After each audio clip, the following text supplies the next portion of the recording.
Okay, and we're recording. Hi, this is Matt Spangler. I'm an Extension Beef Genetics Specialist at the University of Nebraska, and today I just wanted to briefly go over the current state of genomic selection tools for beef cattle. This is obviously an evolving science, and sometimes staying abreast of current tools and their applications can be a challenge. So again, the point of today's discussion is simply to bring you up to date, perhaps do a little bit of review of what's happened and what's currently available to aid in beef cattle selection decisions.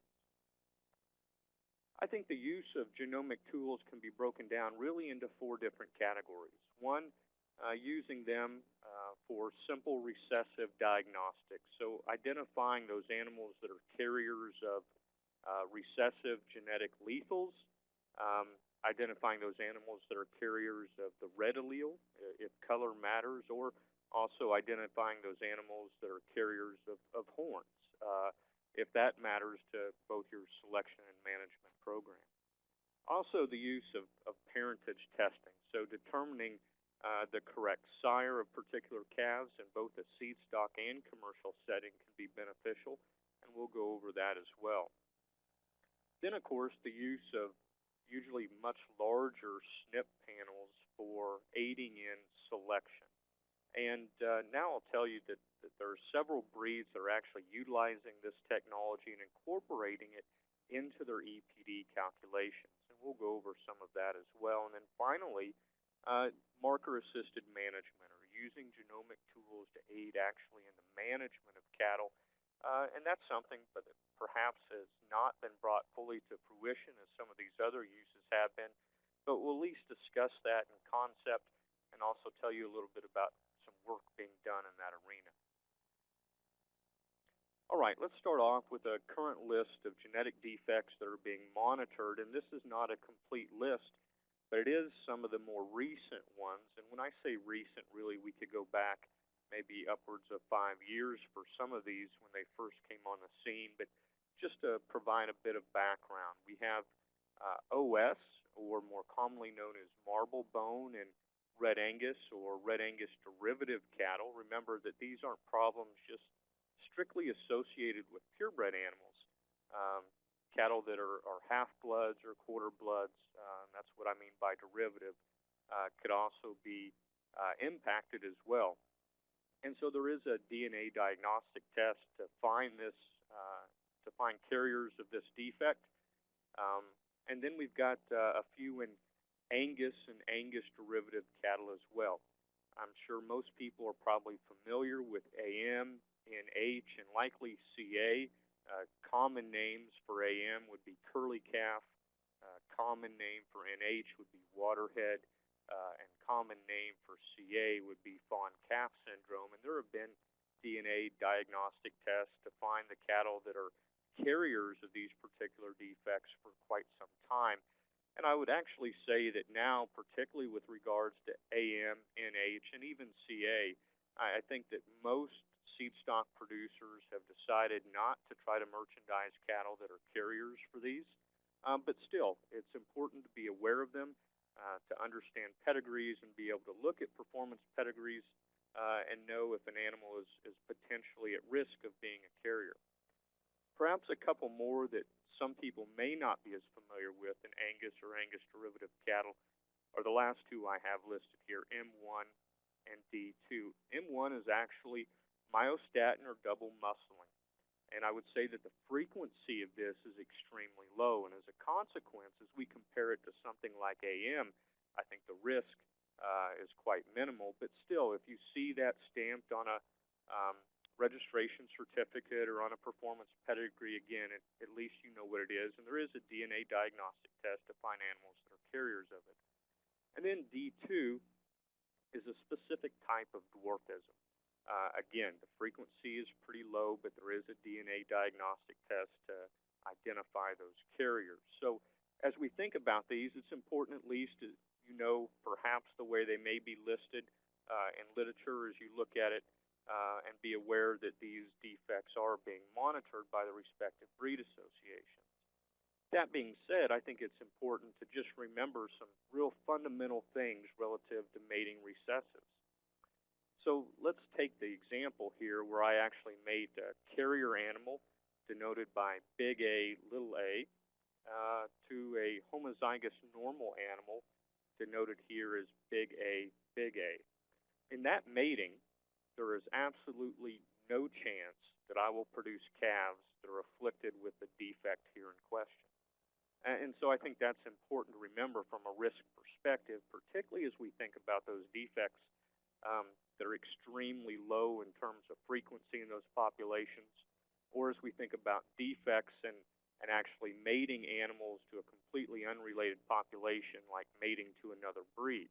However, in this scenario that I've illustrated here, there is a 50% chance that the calves from this mating will themselves be carriers. And so really the concern becomes in mating those animals in the next generation. We have to avoid mating carrier animals to carrier animals, because when we do that, there's then a 25% chance that the corresponding calf will be afflicted with the defect. So I think this very simple example, admittedly, does kind of put into context the potential risks of using carrier animals. All right, parentage. Another example of use of DNA-based tests, and I said it couldn't be used in both the seed stock and commercial cow-calf sectors. For seed stock, obviously, it ensures pedigree and integrity, understanding that when we record a particular calf as being out of a certain sire, we know that for certainty. And I think that greatly aids, particularly in the early estimates of an animal's EPD. It also, for a seed stock producer, allows the use of multi-sire pastures, which of course mitigates a lot of risk with using a single sire pasture in the case that that sire may get sick or injured during the breeding season. When you have multi-sire pastures, obviously you can increase the number of pregnant cows at the end of the breeding season. And then you can sort them out according to their true sire by using DNA testing. The fact is the way it's done for a lot of people right now is they may AI a group of animals and then turn out cleanup bulls a predetermined number of days later and simply rely on average gestation length to be able to assign which sire, AI, or natural service was the true sire. And unfortunately, when we do this, there is variation in gestation length. And so because of that, we may miss a few animals that way. From a commercial cattleman's perspective, I think parentage testing can be a very good management tool. Again, turning out multi-sire pastures, the classic example is you assume that they were all calving Eves, but in the calving season, you find yourself having to pull some calves. And so a legitimate question is, who is the problem sire? And so you can assign those big birth weight calves to their true sire and then either decide to remove that sire from your bull battery or simply make sure that you only run him with mature cows in future years.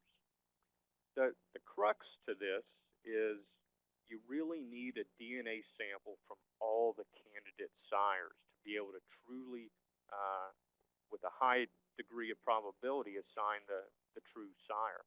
And of course, that DNA sample can be semen sample, it can be blood, it can be hair, and we're talking about hair follicles there, or even a tissue sample like an ear notch will work as well. So what's the cost of this? Really, it varies, but somewhere between $10 and $15 per animal.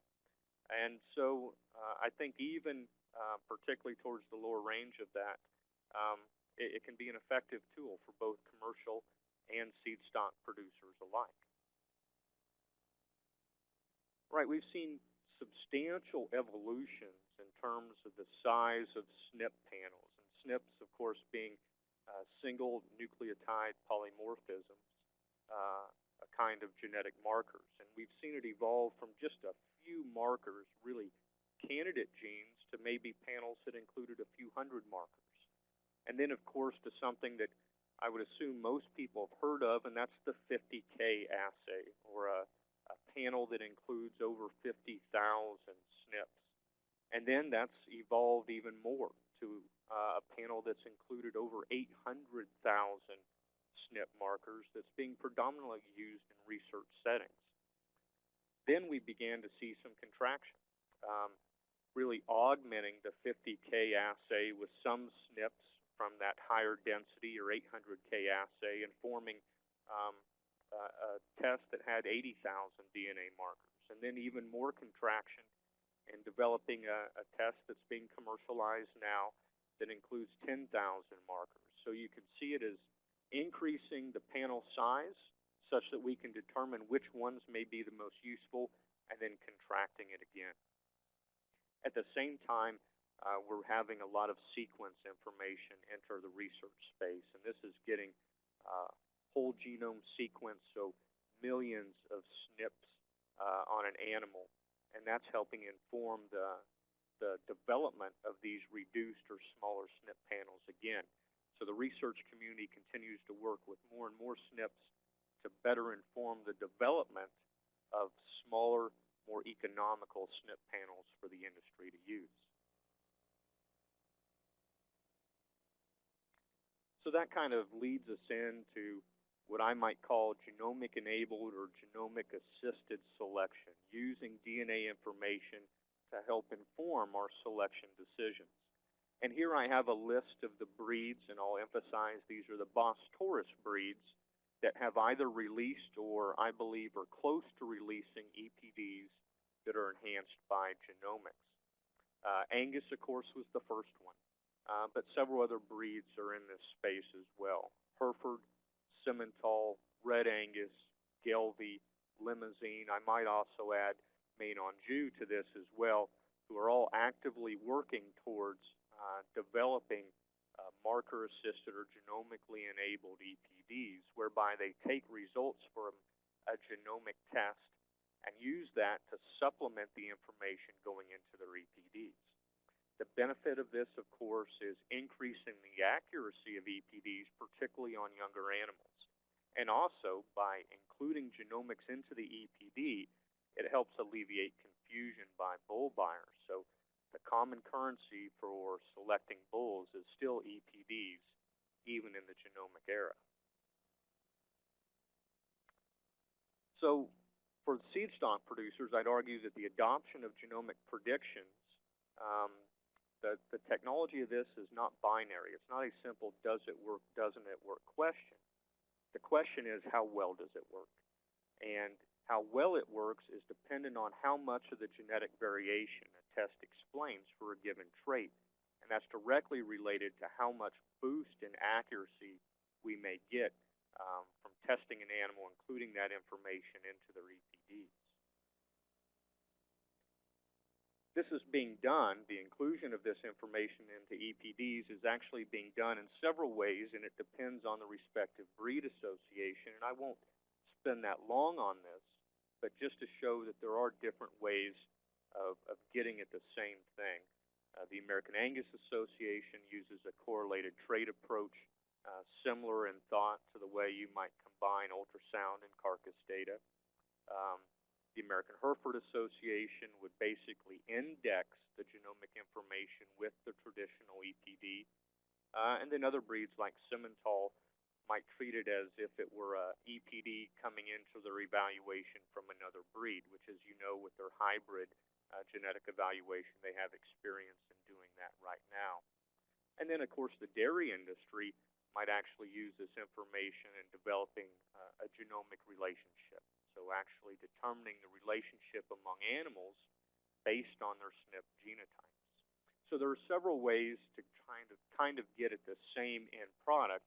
And again, that's an EPD that's augmented with genomic information in the hopes of making it more accurate. So a common question might be is who's better? Just because a bull has been genotyped and is advertised as such, does that necessarily make him better? And of course the answer is no. What it does is it makes his EPDs slightly more accurate, but it does not necessarily make him better or worse for your particular scenario. We know that as accuracy increases, some bulls' EPDs are going to go in a favorable direction and others in an unfavorable direction. So again, as you look through information, bull sale catalogs or AI catalogs, and you see it promoted that a bull's been genotyped, that means that his EPDs could be slightly more accurate, particularly if he's a young unproven sire, but you still need to just focus on the EPDs and compare those in the same manner as you always have. Another common question is you may look through a bull sale catalog or AI stud catalog and you see the EPDs, but then published separately from them you see results of a genomic test. And the question is, I don't know how to interpret the results of that genomic test, and not trying to be facetious, but you don't need to. If that information is going to be useful, it will be included into the EPDs. And once again, you just pay attention to the EPDs. That's one of the benefits of, again, of including genomic information into the EPDs is alleviating that confusion that comes with just disjoint information. Just to quickly kind of remind you or illustrate to you how this whole process works, those SNP assays, be it the 50K assay, the 800K assay, those simply return a large number of SNP genotypes. But as they come to us, we have no idea which SNPs are beneficial in explaining differences for any given trait. And so in order to develop tests to be used to aid in selecting animals, we first have to train those markers to predict a given phenotype. And usually that training set is a large group of animals that have both genotypes and phenotypes available, usually high accuracy sires that are used to develop those genomic tests, and then they can be utilized within that respective breed. Now, the important thing there is if I'm using a group of Angus animals to train or develop the genomic test, that genomic test is going to work best in Angus animals. So the training population is very much tied to where that test can be utilized. Because we know if we try to use a test in a population that's substantially different from the one it was developed in, it's not going to work near as well. So how well do these tests work? This is an example of a genomic test that explains 10% of the genetic variation. The dark gray bar here is the EPD accuracy before we included this genomic information into the EPDs. And the light gray bar is the added benefit we got from having done so.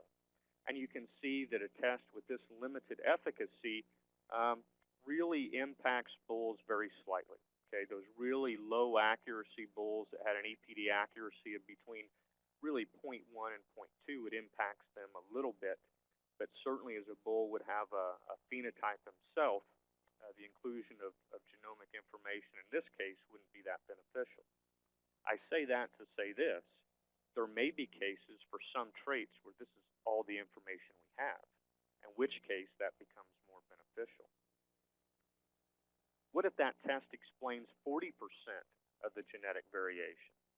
Well, then we see some substantial increases in EPD accuracy, even up to the 0.4 or 0.5 level, and that would be synonymous with a young bull already having a few progeny in some cases.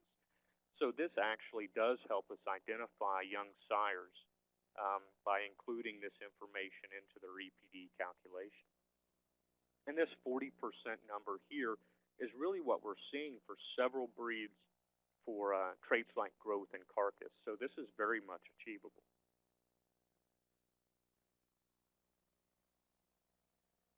All right, what about new traits in the genomic era? Is genomics going to give us selection tools for things like disease susceptibility?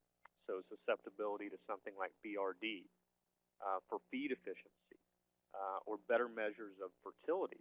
And I think the answer is yes. In fact, I picked these three examples out because they're all subjects of very large funded USDA grants at the current time. And So those grants are looking at developing genomic-based tools to aid in the selection for these three types of traits. And I would argue that this list is going to continue to grow. And because of that, if you thought there were a lot of EPDs to look at now, there could be more in the future. And that's why we really need to take this information and put it into useful selection indices. So why didn't we start with these kind of traits, with disease, with feed efficiency, with fertility relative to genomics? Well, we need a discovery population, a population of animals that are phenotyped to be able to develop the genomic tests. And for things like disease susceptibility and feed efficiency in particular, those large populations really didn't exist. But we did have those populations for things like growth and carcass, and that's why we developed genomic tests for those kinds of traits first. That being said, the grants that I alluded to, part of what they'll do in the early years is develop these large phenotyped and genotyped discovery populations. And one such grant that's been doing that for the trait of feed efficiency is the one that I have here. You can go to www.beefefficiency.org and learn more about this project. But in the first couple years, it really focused on collecting feed intake records and genotyping large numbers of animals across a variety of breeds to be able to develop these kind of genomic tests for feed efficiency. And right now, early results show that we're able to explain somewhere between 25 and 40% of the genetic variation for traits like feed intake and residual feed intake. So one of the last categories I mentioned was marker-assisted management. And this is the idea of using genomic information to feed cattle differently. So maybe putting them on different diets or different implant regimes based on their genetic potentials for growth and marbling. Maybe to sort cattle differently in the feedlot, again, based on their predicted outcome, based on genomic information. And I think those things are good and have some potential.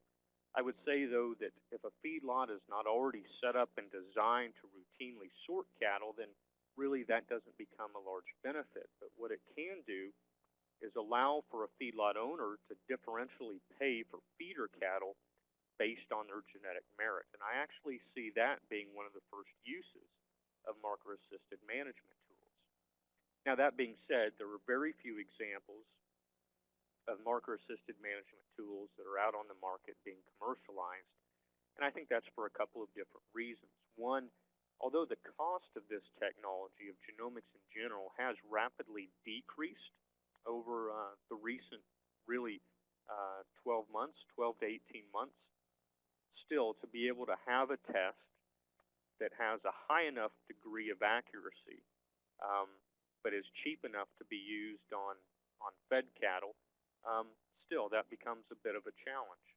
The other thing is these tests, traditionally, we've seen that they are not robust across breeds. So even a test I may develop to work in Angus cattle does not transfer well to a breed even like Red Angus. And so as we think about fed cattle, those are largely crossbred animals. And so that becomes another crux with adopting this technology for use in marker-assisted management.